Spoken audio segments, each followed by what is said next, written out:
Many women are opting for natural breast augmentation versus artificial implants. But what are the benefits? Dr. Robert Langdon is the medical director at the Langdon Center for Laser and Cosmetic Surgery and is back with us today. Welcome back, Dr. Langdon. Thank you, Jocelyn. Okay, why is it called natural breast augmentation? It truly is natural. There are no artificial components used. The opposite would be breast implants, in which there is silicone and plastic, and with natural breast augmentation, there is only fat tissue from the same patient used to provide the volume augmentation. Where are you getting most of that fat? Many people are having liposuction already in other parts of the body, and we inform them that instead of disposing of that fat, that we are able to harvest it and to preserve it and to use it as a graft to actually provide volume. So it requires the right kind of technology, but it definitely can be done. So basically, what are the benefits of natural versus the other type of implants? Certainly, you know, it's not an implant in the traditional sense of an artificial substance, but it is, the biggest benefit, I think, is the natural look. Because with implants, quite often there is an artificial look, especially in women that tend to overdo it a little bit. If they have too large of an implant, it really is not a natural shape. It has too much of a rounded look. With the natural process, the breast preserves its natural shape. It's larger, but it does not look at all as if someone had surgery. Exactly, because when somebody has the artificial way, many of us are able to spot those, not even those of us who are not doctors. But the more natural way, it just doesn't, you can't really tell. Is that what you're saying, basically? That's right. With natural breast augmentation, no one should even suspect that any procedure was done. Okay. Other than, you know, noticing maybe a little more volume. So why are we hearing a lot more about this lately?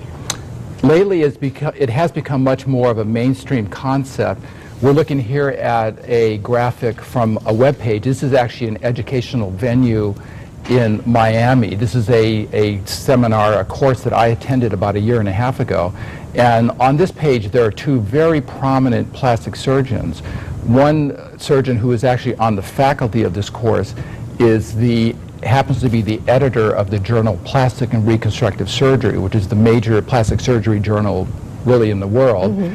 And they also have a quotation of another surgeon who is the president of the American Society of Plastic Surgery. So you get a lot of information from these experts on this website. That's right. Yeah, some you know, more conservative or old-fashioned plastic surgeons have sort of poo-pooed this concept, you know, saying that, well, it's not really going to do the same thing as a breast implant. And this is? And, you know, but more and more prominent surgeons are actually embracing this technique. And what are we looking at here?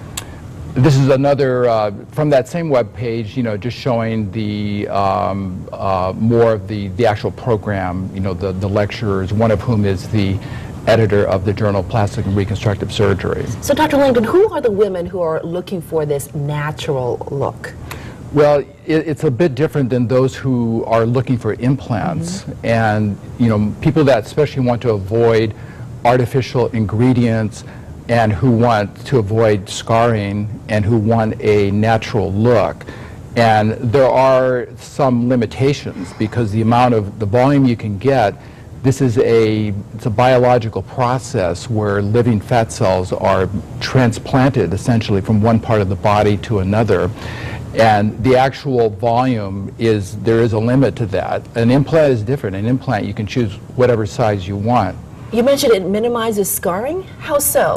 There is virtually no scarring at all. Oh, that's amazing. We are using these very tiny incisions to use an instrument, a cannula as we call it, to insert below the skin, unlike the surgery process where an implant is placed where there's always going to be a scar of some kind. But you did mention the volume, though, can increase over time if you have the procedure done several times?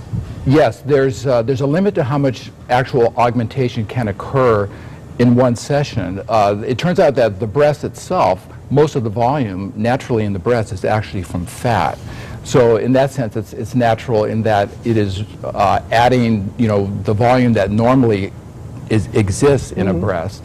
But there is a limit to how much can be done in one session, and it is possible. You know, we do have people who say, "Gee, I'd love that. I would like more," and they can do it again. Very good. Now we can get more information if you attend Dr. Langdon's seminar. Free seminar, by the way, June 16th, 5 Durham Road, Guilford. You have to call, right, for that RSVP. Get that reservation in. That number is 866-967-3855. What time is this one?